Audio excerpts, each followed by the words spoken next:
into, I would say, the heart of the season. We've got enough games in that we're no longer, it's early. We're into the thick of it, and we have the biggest series of the season going on so far with the Houston Astros.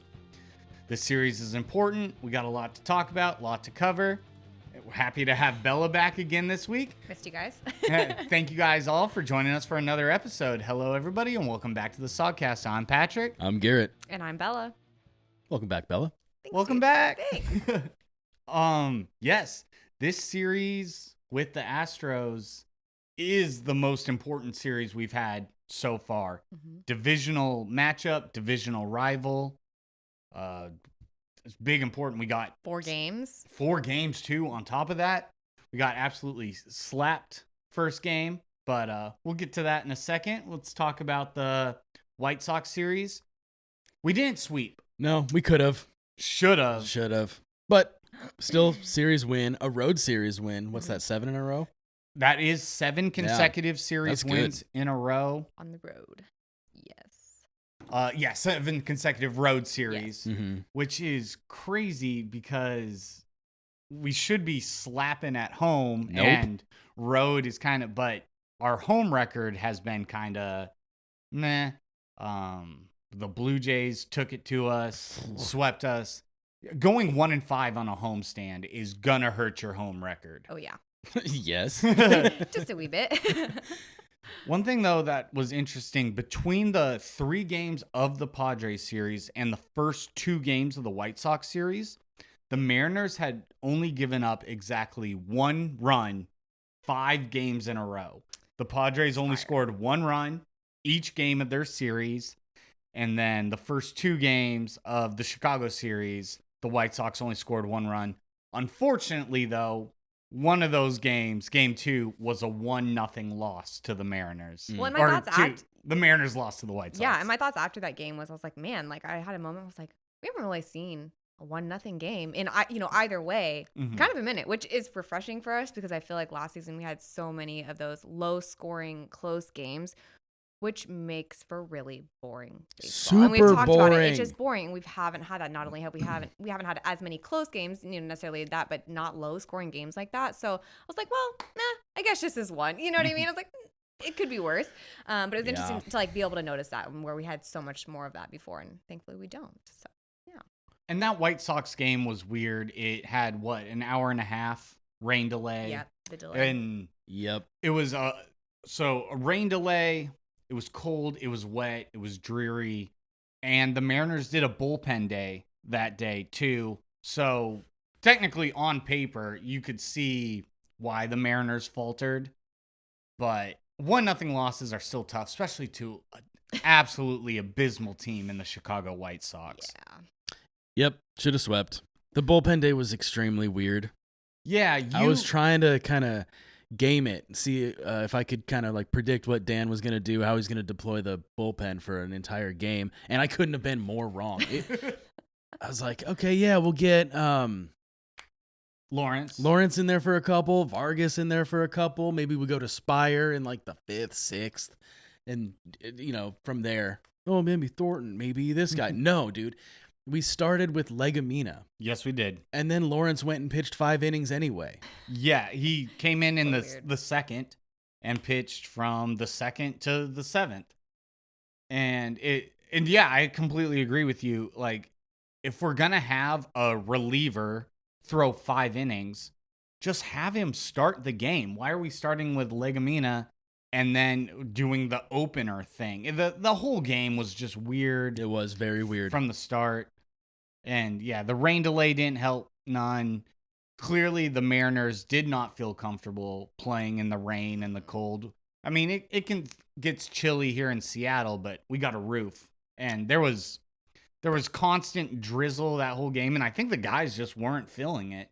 And I mean, I've played baseball games in the cold and the rain, and it sucks. It's not fun. Taking that temperature drop from, San Diego to it's, even though San Diego weather-wise wasn't great for San Diego, it was kind of rare weather for that climate, but still warmer. And not raining. Undisputedly. Hello. Yeah.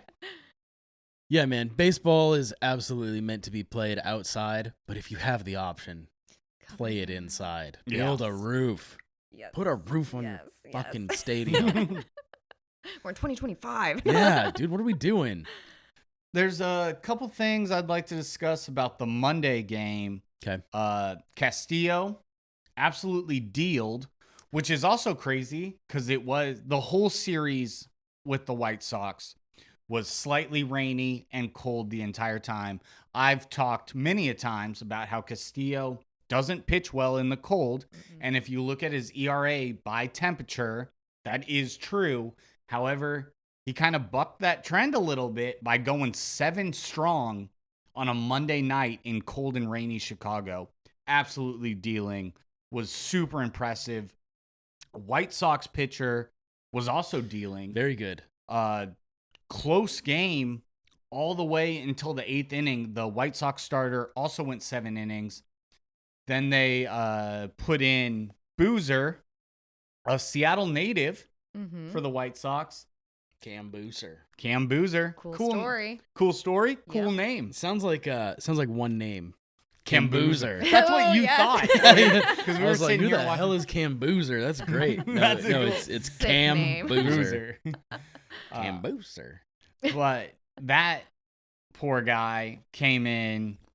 Also, I felt bad for Cam Boozer, and I felt bad for their starter.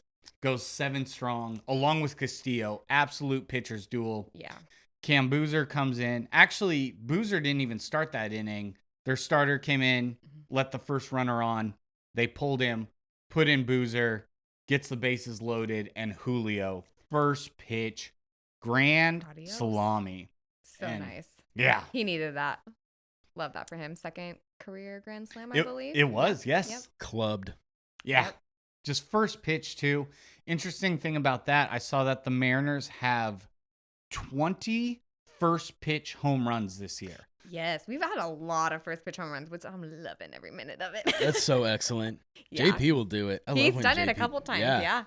And it's just kind of funny. Instead of like working a count, getting into a hitter's count, 3-1 or whatever, feasting on a fastball, they're just coming up swinging. Julio had a first pitch home run. And it's not even like that context, not even first pitch of the game, just first pitch of the at-bat. You're up, first pitch comes through, boom, grand slam. Felt bad for Boozer, but I also want to give credit to the White Sox. In game 2, the 1-0 win that the White Sox had, they brought Boozer out for a second day, which I thought was interesting, where they kind of were like, hey, we know it didn't go your way last night. That was kind of tough. Do you want to give it another rip? Yeah. And I kind of respect that from the White Sox, giving your reliever A little redemption. Yeah, exactly. I like that a lot. And then also Ben Williamson had an insane catch in that game. He ran all the way to damn near the left field corner. Deep left field. And caught a foul ball that Arozarena was jogging in on. Casually. Jogging. That swagger is jog. And I think that's a good jumping off point.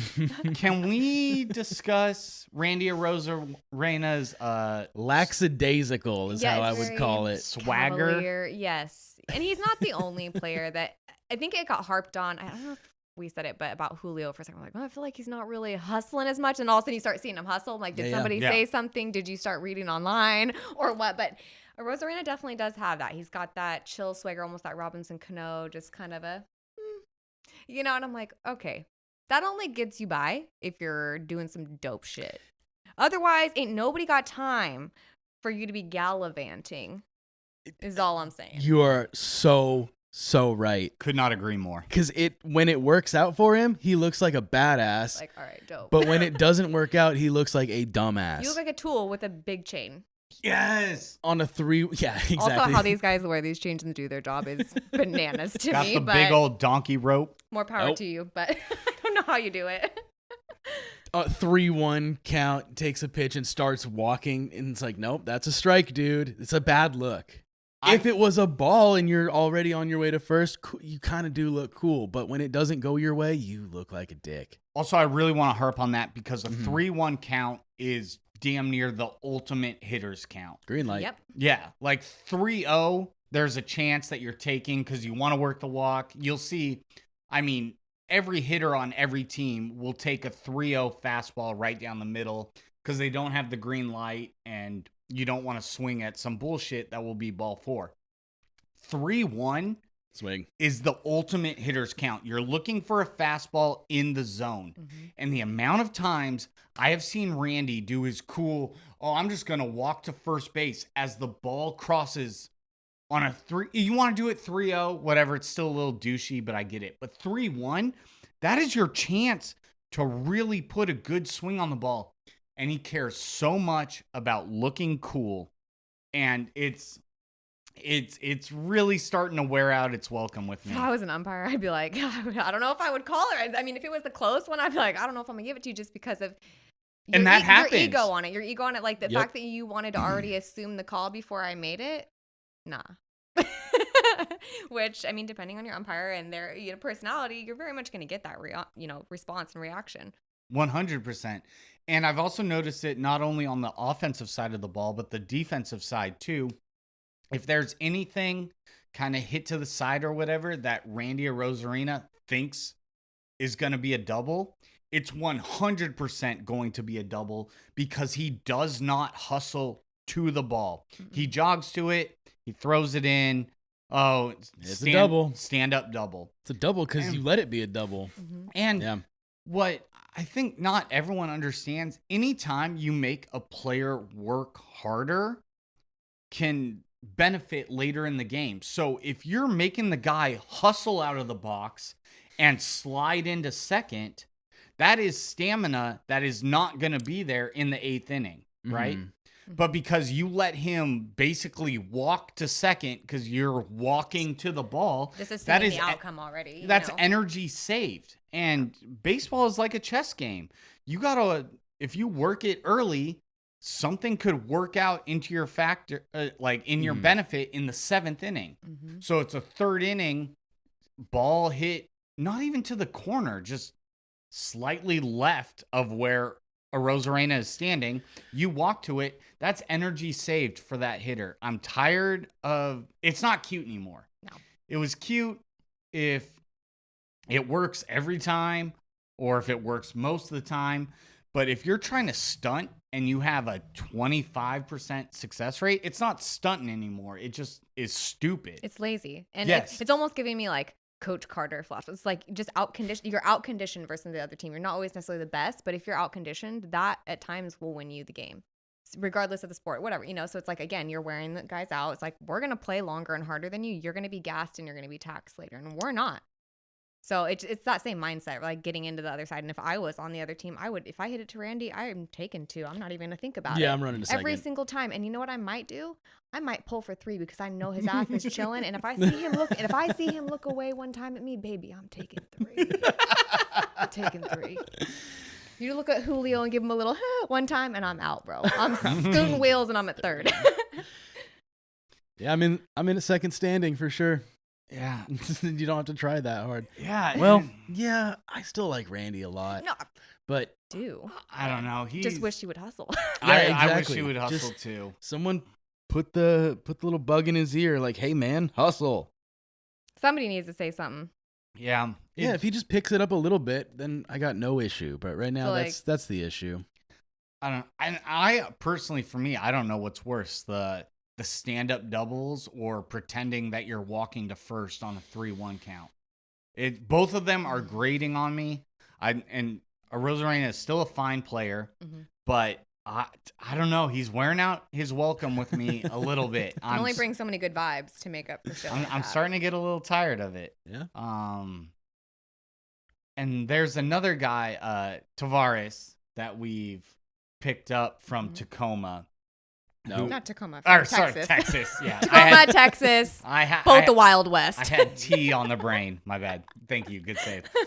From Texas, he got released by Texas. The Mariners picked him up, and I don't know. This guy, he's not been playing great. He's not been playing bad. He's been a guy, but for me, this is a wholly personal opinion. He does nothing for me. I don't feel one type of way with him, which is weird because, like, I think about when Robles joined the team last year, immediately became a fan favorite. Fun personality. He's electric. He was electric. Yeah. He was stealing bases. He was fun.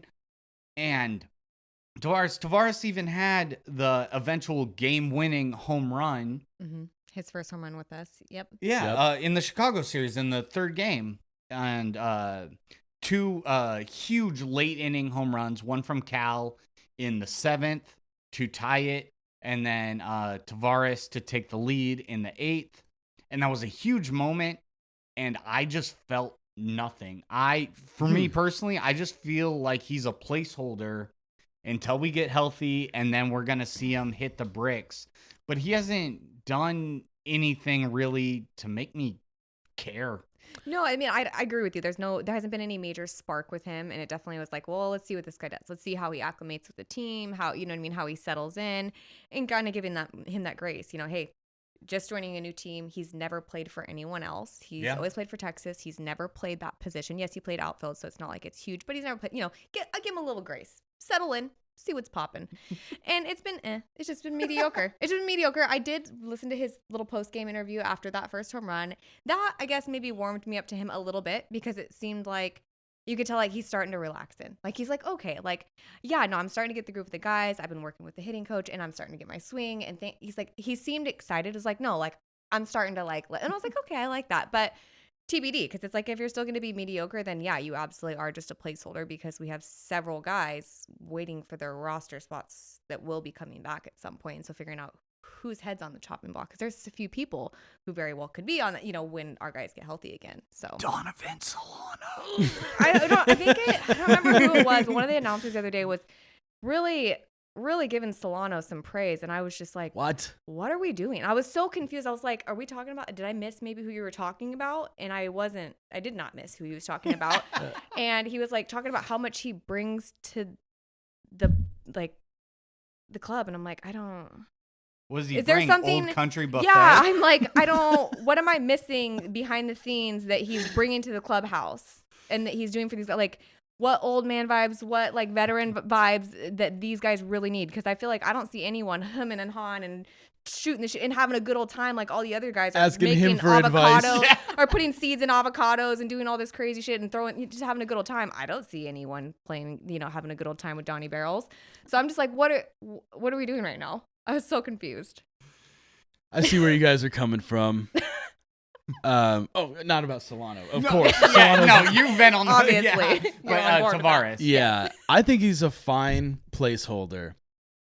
You're right. It's nothing flashy. It's not outstanding work, but he's definitely a guy, and I think it's a great pickup. And for a very hurt Mariners, we need the guy, and that's a good option. I think. I think it's a great option for the time being. So much worse. Yeah, but you guys are right. He's gonna be on the chopping block when we get our players back. Not that he's not our player. He's our guy now. Unless that's what we got. Doesn't want to get it together and then I'll hustle. No. But they both contribute. Arozarena's not on the chopping block. No. He just had an incredible, hitting game streak. I mean, it's not. Leota's cool. Horrible. I'm down. Yeah, and I do agree with your point because we kind of discussed a little before about how we felt about Tavares, and I do like your point because I much rather would have a traditional outfielder in right field rather than Dylan Moore and Miles Masterboni. Not 100%. Saying they can't fill in the pinch. They have, and they've done, serviceable in right field. But to have a traditional outfielder, it just, to me, like, yes, that is the right move. It's so weird that this guy is just he's a very plain Jane to me. We've picked up tons of players in the past that I've absolutely loved when we've picked them up. Robles, I used that example earlier, but seriously, like when Robles joined the team, within a week, we all loved him. Dudes like Santana. That was going to be my next example. Yeah. Santana, we picked him up, felt like he fit in and vibed and kind of, and this guy, he's a guy. He's a guy. Yeah, but he's filling the roles. He's doing the job that he needs to do for the time being. Mm-hmm. I'm fine with that. We need it. We need the help. Yeah. Agreed. Our guys are coming back soon, though. Slowly but surely. We got a Kirby start. Which was much to be desired. But Yeah. still love you, Kirby. It's okay. The point is that he's back. No, Yes. Was it we're a good start? Right. Nope. We're making But progress. that's And you okay. could tell he was frustrated Yeah, by yeah. his start too. You could tell he was definitely like, man, like when you just can't get your stuff the way that you want it to. And, you know, he could feel it, but it's feeling optimistic that we're slowly but surely seeing guys coming back and our guys in the bullpen rehabbing well. And Bryce Miller was saying great things yesterday too about himself. So it's looking good in that. Yeah, Bryce Miller, I think, will be back sooner rather than later. It seems like him was the most minor. And I am on record of putting it as a phantom IL stint where it's not clicking with the guy. So you tell him to take 2 weeks off. You don't have to send him down to Tacoma. And he can get all the bullpen work and stuff that he needs behind the scenes. I think that's what's going on with Bryce Miller. Beyond excited to have Kirby back. And I'm not even shocked that the first start did not go his way. No. He did not have a spring training. He was battling injuries. He had 3 rehab starts in Tacoma. And we brought him back. And he clearly didn't have it. For any of you guys that didn't watch the first game of the Houston series, it was not pretty. It was a shit show. Garrett, you turned the game off. First time all season I didn't finish a baseball game. Literally? I was 6-2 and or whatever it was, and I was like, I'm good. First not pitch, hit batter. I was like, well, we're off to the races, boys. I actually liked that part. I did Yeah, I like was like, that oh, the well. first pitch of Kirby coming back from injury hit Jeremy Pena. His reaction was golden. He's like, are you fucking like, really, dude? Like, come on. Yeah. But And he hit him again, I think, in the game. Yeah, he hit Good. him twice. I was like, Twice. damn, dude. Like, you got a vendetta or what? Hell yeah. That's what's up. But the Kirby start, it didn't go to plan, but kind of went as expected. He just didn't have it.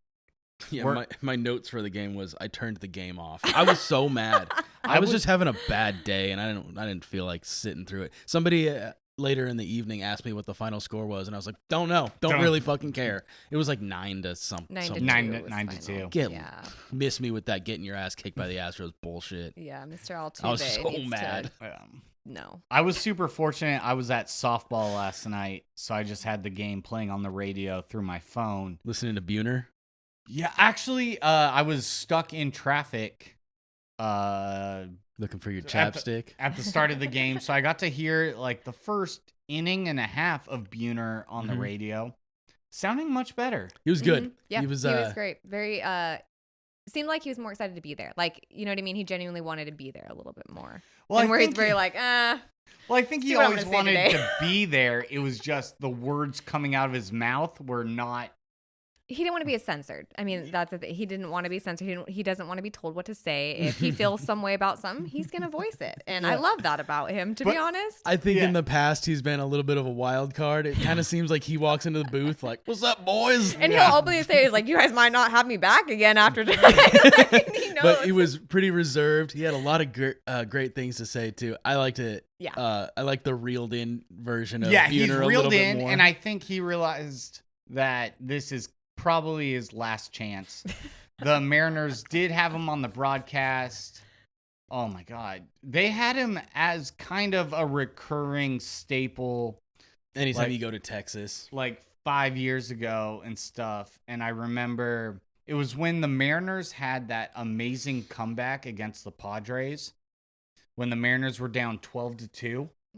Yeah. And they came back and won.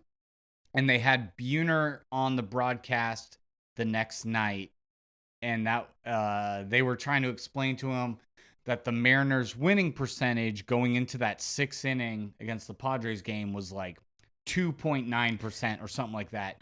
And Buhner just couldn't grasp it. So he's like, oh, so what? The numbers say that? So you just don't go out and play the game? And they're like, no, that's not what we're saying. We're just saying their chances of winning were very, very slim. And he's like, why don't they just throw in the towel then? Why don't they just quit the game? Hell yeah. And they're Player like, who's tired of hearing just about the stats and shit. And he's like, let us play. yeah. That's you watching the what is it, Apple TV game or whatever it Oh, was. where it has the little percentages Yeah, and yeah. shit. Yes, bro. Oh my God. Yeah. That's exactly you. He's like, what? We got 37% chance I hit the ball. What are you gonna do? Just throw balls? Fuck that.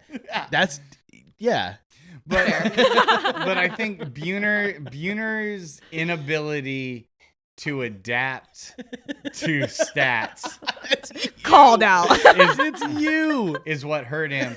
And then I would not be surprised on the radio Get him side on of the pod. things if they had to hit the dump button a few times because he would swear on air. Because if you Yeah. hear Buhner talk outside of broadcasting, He's got a colorful vocabulary Does like he? Is I he do. cussing? oh, he's an MLB player from the 90s. I mean, it is And a F-bomb boy from city. Texas who ain't gonna take no shit. It's honestly like us when we're not doing the pod, where it is blatant. And Me most of the time. yeah, but Even on the pod, we have a hard time stifling ourselves. some people do. Are we not supposed to? We had a real crappy game the other day. I Yeah, was- right. It was real We're in the dog dumper. water.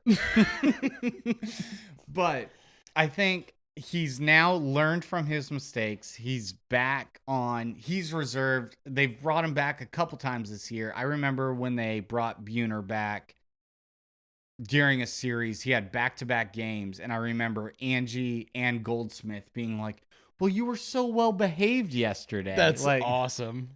and Patting him on the back. yeah, like You didn't cuss today, Jay. Good job. Good job. They let you back for day 2. Yeah. And I will personally say I kind of like Jay Buhner's stories about playing a little bit more than Ryan Roland Smith's. You don't say. Yeah. Dude, I got something to say about the hyphen. I like Well, the be guy a careful lot. Nice because guy. he's got a He's brigade. catching a lot of smoke. Okay. Well, he's actually getting a lot of praise That is right now true. because he caught the smoke, Yeah. and a lot of people are coming out in his favor. And Mhm. to his credit, I think he's fine. He is fine. The thing is, this is you were right there. You touched my point. Hmm. Dude, Jay's stories about baseball are better because he was on a better team. Hyphen's stories about baseball are from the dog shit era where he tells a story about a guy you've never heard of and he's like, yeah, he used to give me great advice. I would always talk to this guy. And you're like, bro, who are you talking Who? about? Who is Larry Sandoval? I've never heard that name. He's like, yeah, Larry Sandoval and Jack Lukowski would talk to me all the time before the games in 2014. And Yeah. we're like, dude, Dude, no one knows who those guys are. you guys were Yeah. getting your ass beat every day. That's why your stories are crappy. Yeah, he's not Dude. terrible, and I don't, But I hate Jay him, but is yeah, like- he's not my favorite Yeah, for me, sure. and, me and Ken used to. It's like, okay, this is a story I want to hear. Yeah. You know, come on, man. But And that's not his fault that he was on a shitty team. Yeah. Sorry, I you like had a bad, bad yeah, track I like Ryan Roland Smith too. Yeah, he's good. And what we also have to take into account with like Ryan Roland Smith is that he's new to being the broadcaster guy. Yeah. He's done the after game stuff, post game. He's done pregame. Where he gets a little bit more time to make his points when he's got to shorten it up mid game. Yeah.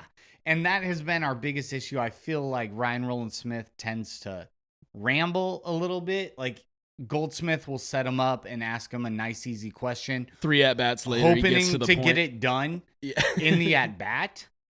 And pausing for each play. and, yeah, Uh-huh. and Roland Smith will He's tend getting around. better. He's getting a lot better. better. Yes. And I think that is one interesting thing about the criticism that both Ryan Roland Smith and Angie Mentink are getting is that we have such pros around us. Rick Riz has been with the Legend. organization forever. Hall of Famer. He deserves it. And then Goldsmith, just the utmost professional, really good. And so I think Don't forget Gary. I love me some Gary. That dude is excellent. Yes. on- well, on and the we had radio. Sims too. I mean, we don't, Yep. but it's like, and he was a huge presence, had just Mhm. so much history and everything. And you touched on it, like how Yeah. he can just give us so much information and history that it's just, he's such a unique little gem. I miss his stories. I do. Sims is and his interviews. He's a great interviewer. Great interviewer. God, whenever they have anybody in the booth and he's asking them, oh my God, it's Yep. so good. But then you get orp lorp lorp. Yeah, he's had his moments. For sure, for sure. But I think that both Ryan Roland Smith and Angie Angie. Mentink deserve their grace period. Oh, It's yeah. it's a hard Oh job. yeah. And they've really been pushed into the forefront this year. And you can tell that they're rookies. Mhm. There's nothing wrong with being a rookie. We've watched tons of Mariners come up as rookies and have their initial struggles and stuff. Roland Smith is good if he can cut the rambling down a little bit more to the point. And we've noticed it recently. It seems like he's working on that. Angie is definitely working on some stuff too. I think we are blessed in Seattle as having one of obviously top 5 broadcast teams in all of baseball. And just what comes with that excellence is a lot of expectations. For sure. For sure. Big shoes And- to fill. And there's just that adjustment period. You just got to let room for growth. Yeah. Growth. Yeah. And I like them both. I like having them both on. I definitely have my reservations during each one of their broadcasts where I'm like, oh my God, Roland, this story's still going on. Like it's inning 7. You started this in the first pitch of the second. Let's wrap it up. But that's a bit of an exaggeration. Yeah, it is. But I like not them that both. I like them both. I like having them. They're very good, and they just need more practice. They need more reps. You need those ground balls at third. You need those live at bats. And I think they can become staples. I think, they pair them up with the pros, Goldsmith and Riz, they split them up. I think they would be really good together. Once they really find themselves, I think Ryan Roland Smith and Angie Mentink would be great together on the mic. That would be awesome. I think hate the it. Yeah, I know. chemistry would be really cool, And but they both need to level it up They do. before They that do. happens. But I think that's a possibility. Finish their little mentorships independently right now. Yeah. Mhm. But it is a damn shame that Gary and Goldsmith are not together. They did a lot last year. Their Fun. chemistry is They are top they're tier. actually best friends. You can tell it just the back and forth with them, the banter, and they still, when get to tripping a little bit, it's nice. Yeah. I love it. I need more of them together. It is unfortunate that they had to split them up.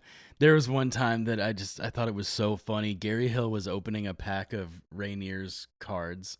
I think he got his box set for the year or something like that. So he got everybody who was ever on the Rainiers, and he's just little kid in the booth, just so happy about his Rainier's booster pack or whatever it was. It's so good. And before we close this topic, I want to say that, even when Goldsmith first started, we had a couple reservations about him too. We felt he talked about food too much. He loves it. He loves talking about food. Yeah, remember that steak we had in New York, Rick? Yeah, I do. Hey, Rico, remember when... Isn't that right, Rico? Yeah, they were just talking about food in Chicago too. That steakhouse. And Hey, I'm gonna jot these down for when hey, I'm Rico, home. how many hot dogs did you eat last time we were in Chicago? Well, I'd say about 2, Aaron. No, you had more than that. You had more than that, Rico. I almost took notes of where they said the best deep dish place was in Chicago. I'm like, I don't know when I'm going to Chicago, but just in case, you never Yeah. know. Oh, yeah, those were funny days, too. When Yeah. Goldsmith was just a little puppy dog, and it was like Rick Riz had to kind of babysit him. I'm like, and that's why I'm not going to fault anyone, because now Yeah, yeah. Goldsmith is now... the man. He's just as much a staple, or, not as Riz, but he's on the same level. Like, when you talk Mariners announcers, you say Goldsmith, you Yeah. say Rick Riz. Yep. So with Angie, Ryan, just let them keep getting the work in. They'll figure it out. It's a hard job. And yeah, let's keep supporting them. And Yeah, dude. we're already seeing the improvements. I've seen a lot of improvements from Angie. And we are already blessed because with my MLB pass, I can watch other teams broadcast. Like, I can pull up any game and choose of the 2 teams playing which broadcast I want to listen to. And I've listened to quite a few teams broadcast, and it is boring. Bone dry. Dude, it is not fun. I haven't had to listen to a ton because I don't have that pass and flip through it. But on the occasional game when you're hearing the other team, I'm always like, can we make it end now? Like, I'm muted. Like, We're I don't need sound. I guess. Extremely lucky We to are. have the crew that we have. I will say Mets, Phillies, Twins. I really like their broadcast Okay. crews. That's They like- have Duly noted. they have awesome broadcast teams. We have a Twins series coming up. Look at that. Yeah. Return of Look at Ty that. France to Seattle. That's going to Francie be pants. exciting. But I listened to the last year the Mariners were playing the Twins, and I turned on the Twins broadcast to see what was going on over there. And their announcers are also very knowledgeable. They were saying stuff about Mariners series that had happened like 3 series ago, so it was clear they had done their research. Sick. Nice. Really, really like them. And then Phillies, they got John Kruk.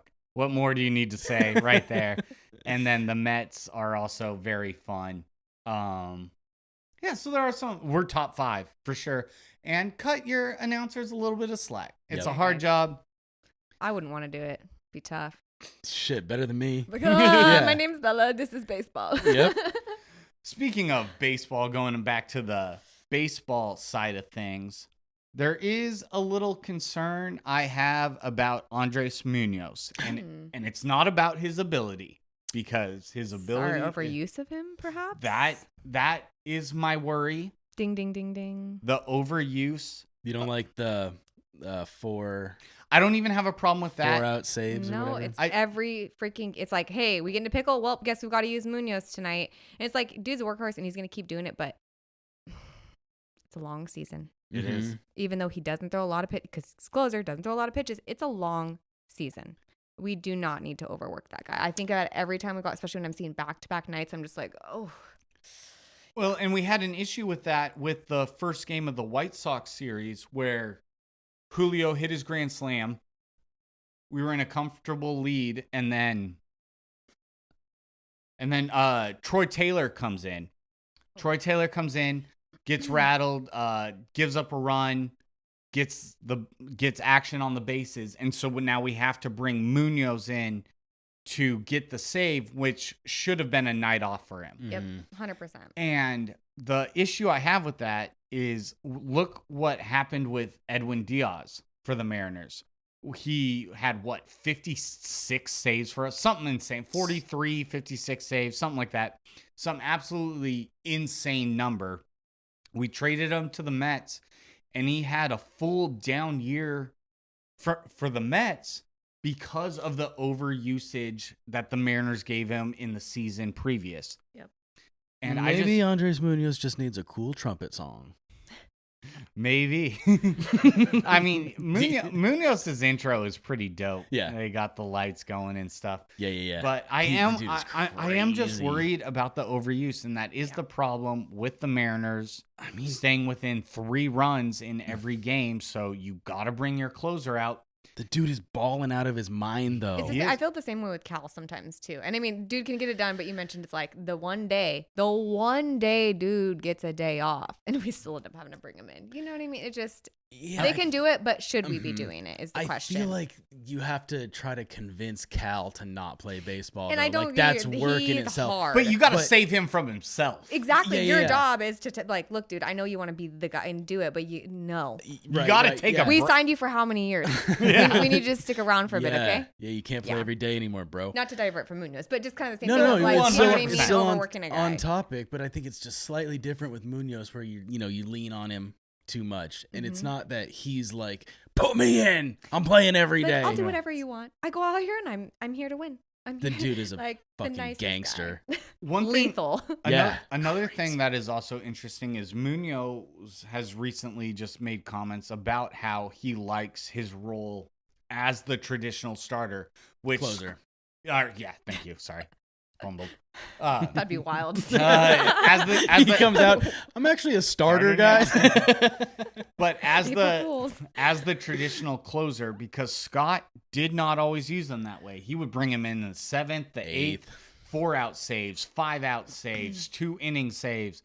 We have A lot of time with Seawald, though, and Seawald would come in at the end of games. When we had both of them, it made a little bit more sense, and Seawald was dealing as well. It made a little bit more sense. But outside of that dynamic, I agree. It wasn't always that way. Yeah. We didn't always have the 2 of them, but when we did have the 2 of them, it made sense. Yes. And we've noticed that Dan has done I think at least twice this season, he's had Munoz come in for the 4-out saves. Yeah. And that seems to be fine as well. But I think that Munoz said himself that now he's a traditional closer. He knows when exactly he's coming into the game. He can prepare for it. I think it's working out in his favor. It's working out for the team. He's leading baseball in saves. So clearly something's working. Yeah. So good. Yeah. And he's electric. I'm just Been worried. saying for a while now he's my favorite Mariner. I am just a little worried Mm-hmm. about the overuse. Yeah. And now you're into a rough spot because it's like, okay, he's leading the league in saves.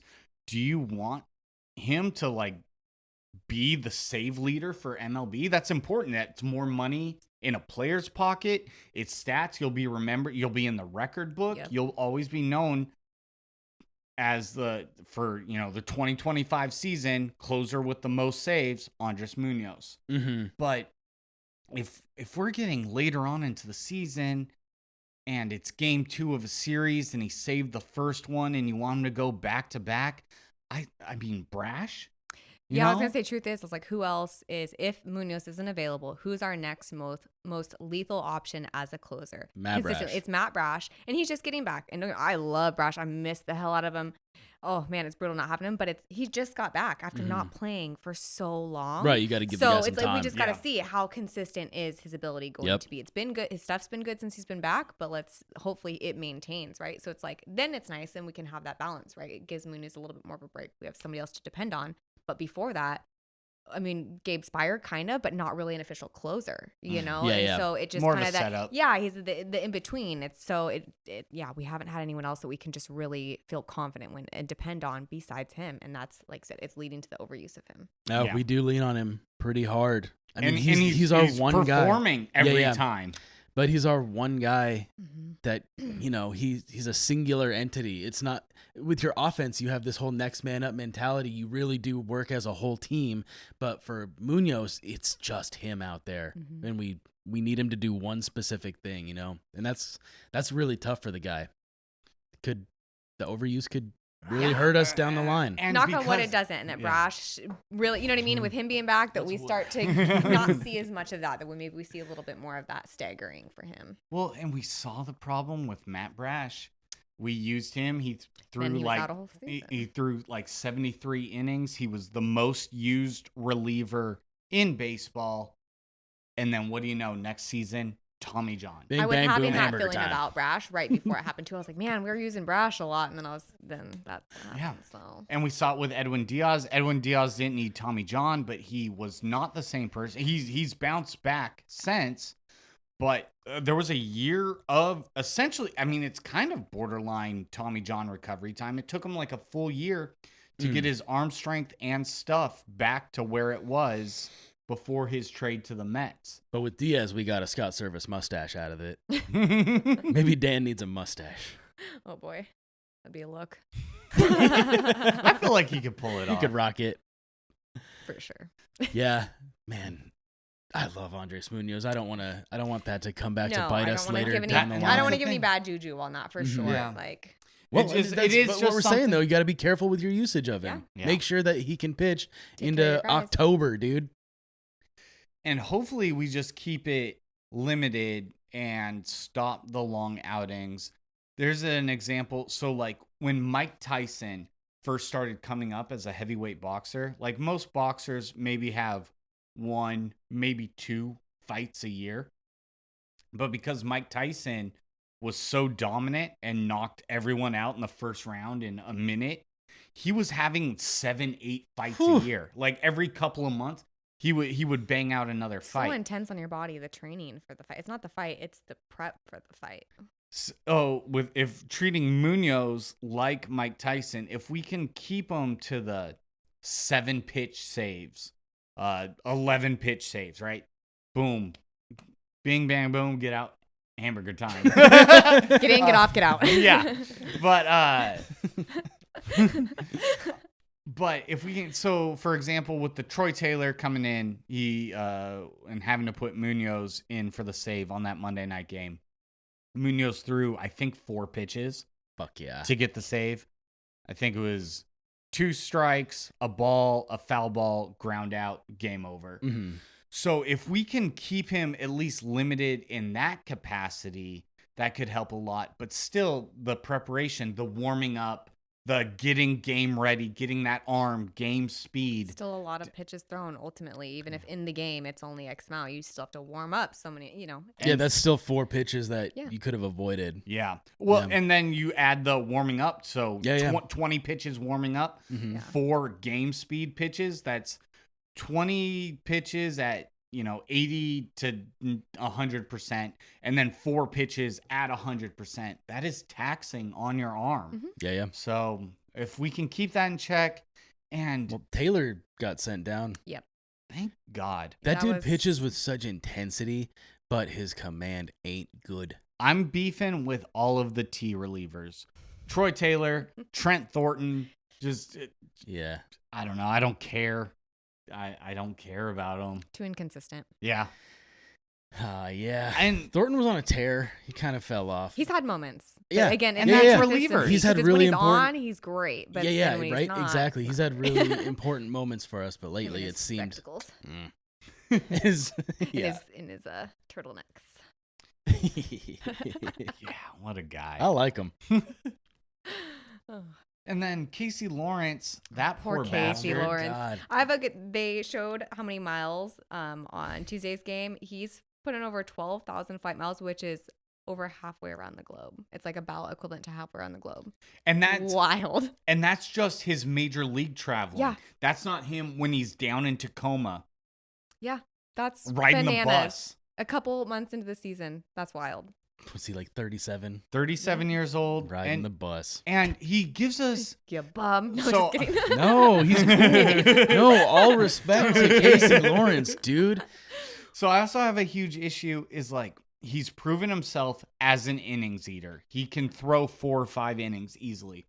Is there any Easily. He gives I up know what you- he gives up like 1 run a time. Crazy. Yeah, no, it's great. And this poor bastard got the loss for the White Sox game because he gave up 1 run in 5 innings and the Mariners lose 1-0. He got Felix Hernandez so hard that I mean, game. every time he makes an appearance, he's going to get DFA'd. Yeah. No matter how excellent his performance is. But is there a damn reason he cannot stay on the roster? You're telling me Trent Thornton or Bizzardo deserves a routine spot more than Casey Lawrence? Especially with Trent Thornton, he's injured right now, isn't he? He's on like Is he? I think Yeah. he's on a 10-day IL or something like He had that. like So it's appendicitis. oh yeah. So we got this guy injured, and we got Lawrence in Tacoma, who just cleared Oh. waivers again for Again. the 100th time. I don't know. And Man. props to Casey Lawrence because I feel like if I was in his shoes, wouldn't you kind of be upset with the organization where it's like you're just gonna keep putting me through this over and over again? And It's not just the Mariners, though. That's true. Yeah, But I and guess the Blue Jays did it. He went and played 1 game for the Blue Jays and was right back over here. I guess it's his That's- mindset though of like where he feels he's at in terms of like acknowledging that, hey, I'm 37 in the big show. Like I'm just gonna take every bit of what I can get. Like any opportunity that I can get for somebody to put me on the mound, I'm just gonna take it and ride that shit out. Like, Yeah. That's the only way. Because otherwise, like if I didn't have that mindset, I'd be irritated too. I'd be I mean, feeling he's some type right of to way. be irritated because he Yeah. shows up and he bangs out a great outing He's Yeah. had some and great then performances. immediately DFA'd Mhm. every single time. Yeah, why doesn't he just get a spot? I don't know. And I hope that, and because we don't know what happens behind closed doors, but I'm really hoping that at least the Mariners organization has an open dialogue with Casey Lawrence. Like, Where they're dude, not stringing Right, him so it's along. very and transparent They're about- very yeah. open. They're like, hey, all you do is help us. you- Thank you. you know the rigmarole. This is what we're going to do after your start. Because I really hope they're not stringing the carrot in front of him being like, and he's thinking like, this is my chance to stick with the ball Yeah, well, club. if I do good tonight, then Yeah, he'll keep me Because he around. does do good. Yeah, Yeah. he's And not so, doing bad. I don't fucking. I feel like he knows. He He- knows he's got exactly it. what's going to happen. He's got it, and that makes me feel a little bit better. If the cards are laid out on the table and he knows what's up, then that makes me feel a little bit easier than thinking that he's fighting for a spot, which rightfully I feel like he deserves, and he's just still getting bussed back down to Tacoma. Yeah, Poor guy. yeah. Big respect, Casey Lawrence. Love him. Seriously. Love Shout out you, to- Casey shout out Lawrence. to Casey. So we've got. I was just going to kind of compare it to like the Tommy Malone thing. the dude would come up, make a spot start, and then immediately right back to coma. Not DFA'd, just like option. A lot of up Yeah. and down, yeah. But he was getting a little older. He was a left-handed starter too. So Yeah. like, but just shipping the guy back and forth. It's got to be a tough gig. Yeah. And I think, certain people are built different. Tommy Malone clearly didn't feel the same way Casey Lawrence did, where Casey Lawrence seems to be okay with it. And if he's happy being a Rolling Stone and bouncing from place to place, then more power to you. I love Lawrence. Anytime he comes up, you know what you're going to get. You're going to get 4 or 5 innings, 1 or 2 runs. Mm-hmm. Yeah. Man. So Good. we've got 3 more with the Astros. First game was a bust. Yep. Let's split the series. That's what I want out of it.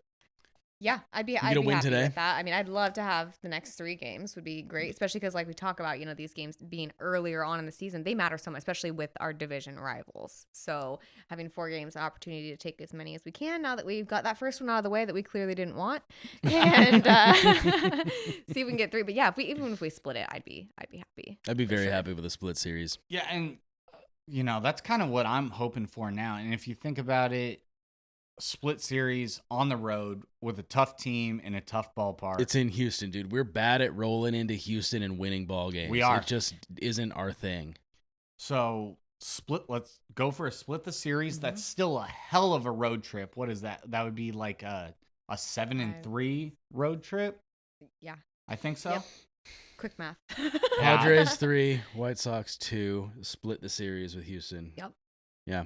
7-3 road trip. That's insane. That's huge. Dope. Yeah, that's phenomenal. Going 500 on a road trip is good. Yeah. Because you're playing an opponent's ballpark. We've been crushing on the road, though. And We just have. doo-doo butt cheeks at home. I don't know about straight doo-doo butt cheeks. It's not. But it's not great. It's not great. It's not great. Look at our home record.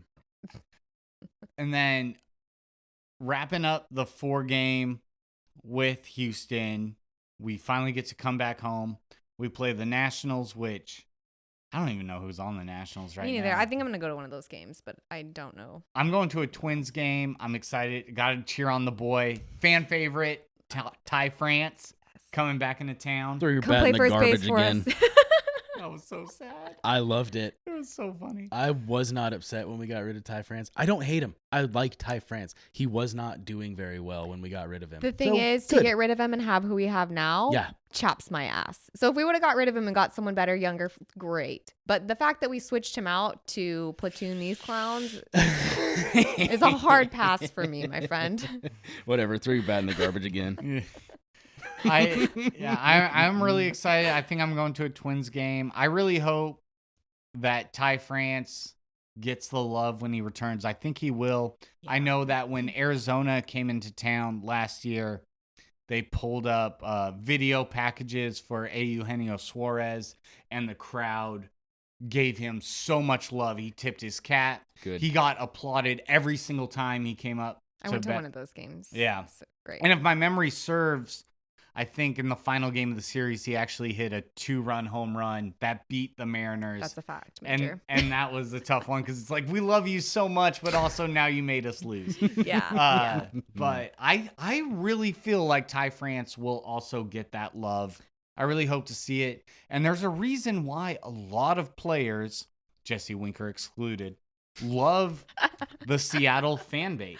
I think we're going to see some baguettes and some little French hats I think we're going to see it. I think we're going to see at least one France memorabilia situation. I think so. Jesse Winker coined the term electric factory. I will. Yeah. He that was- pop-off fight was. Yes. When he showed up and the fans were amped, he was like, whoa, these fans are no joke. Yeah. So I think he had a lot of respect for Mariners fans. I just think he didn't like playing here. Yeah. I don't think it had anything to do with the fans. Yeah. But it is shown that there's been some high profile players that have decided to stick with the Mariners. I was at the game where Mike Cameron, who has bounced around the league, signed oh, never mind. I'm not wearing my Cameron jersey today. I thought I was. This is a Felix. But Mike Cameron signed a 1-day contract to retire with the Mariners. Are and his he- batting gloves? And Love him. yes, Nice. He's my favorite player of all time, actually. I want to like catch love him at a Matt game Kimmer. one time. Like, please sign my gloves. I love you. You gave me these so long ago. You know, that's a guy I want in the booth. Going Yeah. back to Oh, the booth man, conversation, if he could stick around and be one of our broadcasters, that'd be sick. I would love that. Yeah. Anyway, go ahead. Oh, and also Nelson Cruz. Nelson Yep. Cruz chose to retire as a Mariner. I and thought that surprised me actually. That really surprised me, too. me. But I think it boils down to he got a lot of shit in Texas during the World Series when he misplayed the ball, and it ended up Texas losing the World Series. I think he in right field. I think he got a lot of flack for that. And he had nothing but love from because he was in the dog shit days of the Mariners, and we had no one else really to be super excited about. So, and I think the players know that the fans really us Seattle fans really take to heart the players that come here and show that they care and that they perform. And I think that they also can feel too, and they feel for fan bases whose team have never won. Yeah. They all, you know what I mean? yeah. Won a World Series, they feel that they're No. like, man, like I think a lot of these guys show up and they're like, they really want to be able to give that to the city, right? And They how important. And then definitely when do. they see how much that, how much happiness it brings to a city, or if they've gotten one in their city where they're from, right? So I think a lot of them really acknowledge that, especially Julio talks about that. Like they want to bring that to this. Yeah, they want to bring it to the city so bad. It's like for them, it's for the city. I'm like, I love that. And I think some of those guys, they feel for our fan base in a way. And it's the guys who don't really care that you can tell that, they don't become fan favorites, Jesse Winker. But, guys like Cal who have no ties to Seattle other than he's on our team now. And he's like, we're doing this. We're bringing it home for the people. He signed up, dude. Yeah. Those are the guys we love here. And then we really appreciate it. They know that. We know that. We got a good thing going. Yeah. And especially, too, think about it, too, if you've been a player who's been at, some fan bases are not very kind and forgiving, and when, especially when their team's doing shit and they treat their players like shit, and so it's like, man, they come here, it's like, man, Aaron Judge. The Mariners haven't been great for so long, but but their fans still love them. They still ride for them. It's like, man, these guys still love us so much, and we're doing terrible. So I think that goes a long way too. Their view of it all is just different in that regard. Because I can't imagine. Like, I always feel bad when teams are doing terrible and it's like your own fan base is booing you. That hits me in the feels. Like that for me is always such a gut check. Like I get it. And that's just bad fandom, but though. it's like, man, like you won't catch me booing my own team like that. Like you'd have to do some foul shit. Patrick always says, "Don't boo your own team." Person here and there, like if they really do some dog shit, where it's like, man, like I'm just done with you, dude. But otherwise, I'm just not gonna do it. Like I don't know. Oh, I'll boo the Donovan Solano. We have that guy. I wouldn't even. I'm not gonna boo him. He would have to do so much more bad for me to want to go out of my way to boo him. Like, does he still have a negative 0.6 wins above replacement? He's actively working against the team, costing us runs. I think I might be able to play better than him, and that's a far stretch for me to be in the majors. That's what that means. If you replace that dude with one of us, we're gonna do a little better. It couldn't get worse. All you gotta do is not swing the bat, because you're gonna fucking ground into a double play every goddamn time. Just take your walk or take your strikeout. Can Don't you tell swing. that we are over him? Yeah. No, I'm not gonna boo him though. I can count on one hand how many times I've fully booed the Mariners, because it has happened, but it doesn't happen regularly. Yeah. And Right. I don't know. Even I don't know if just the radio picks it up more, but I notice like every time there's like a Seattle special, bases loaded, outs, and we can't score, I pick up some of the boos from the radio, and I'm like, yeah, you're frustrated, but you don't need to boo your own team. Like, when has that ever made people play better? Yeah. Right. Like, when has that ever worked? I'd love to check tape on that. Thanks and for see. believing in us. Like, right? go to your kid's high school game and just start booing them every time they do bad and see how well it goes. See how well their confidence, the rest of their life, just see how it goes. Set them up for success, please. I'm watching my son Timmy ground out in T-ball, and I'm like, Timmy, get your shit together, bro. You suck. I mean, I'm not saying I will never criticize my child's playing, but Driving home in silence, just looking in the rear view. so disappointed. You fucking idiot. Oh, did the T have a lot of movement on those pitches today? All this money, select ball. Yeah. Driving your ass around. Do you think I like this shit? Like, what? Oh, yeah. I wanted to wake up early Saturday morning to watch you go 0 for 7 in T-ball. You don't get a birthday party this year. How about that? You want an action figure? Learn to hit one in the gap. Honestly, though, there are parents like that, and that is sad. fuck It you is. That's if you're a super parent like sad. that, because there are people I've seen it, and I'm like, I'm gonna hurt you. 'Cause We're that's joking, terrible. but the reality Yes, is we're totally actually- We're tearing. doing a But bit. for those of you, if there Yeah. are any kids out there who were treated like that by your parents, you shouldn't have. Yeah. We appreciate you, Yeah. but learn to hit. Yeah. Do better. Yeah. There's no Uncle Charlie's coming over the top on a tee. You learn to hit it where there ain't. Dead. But anyways, it's just not gonna help, okay? Yeah. Yeah. It's got it. And the Mariners have a good fan base. The Seattle fan base is pretty solid. Yeah. And There was a John Boy clip or short, maybe it was a video, I can't remember. But they were talking about least toxic fan bases, and Mariners top of the list. Love that. For Least us. toxic. well. I could agree. Honestly, what do we have to be toxic about? I don't know, we don't win shit. Yeah. So, Toxic mediocrity. Yeah. right. Yeah, dude.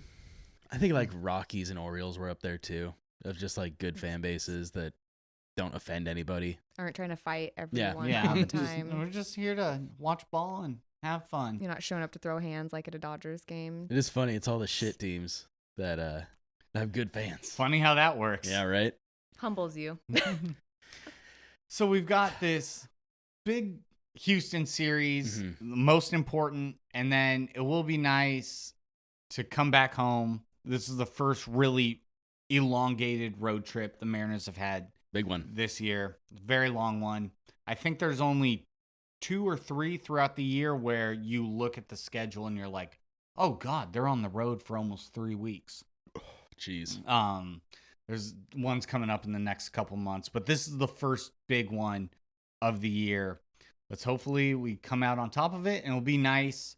We come home. The Nationals are not having a great season. They're like 3 games under 500. I feel like we always struggle against the Nationals. I just looked at the roster and the only person I recognized on their whole team was Josh Bell, and he's batting 156. So, Oh, okay. so We might have a let's chance, guys. No, so That dude let's swings the shit out of a bat.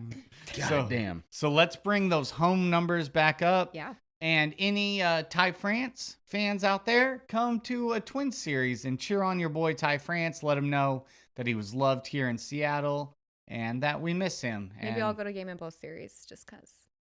let's do it. Bro, the Nationals have some dudes. You don't know these guys? Okay, never mind. You know Kyle Finnegan?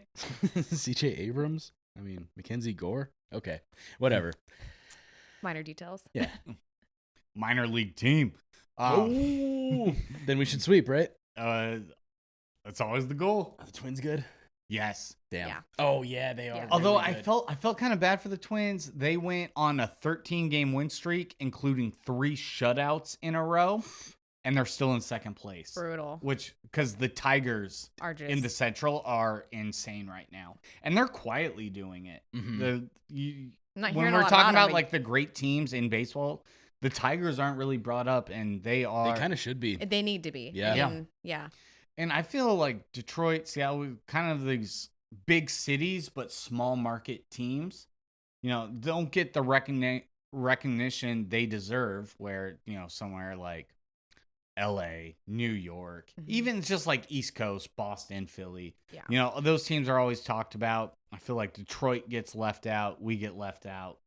But the only thing you can do to make a name for yourself is keep winning games. Win ball games. Win ball games, and everyone knows who you are. Yep.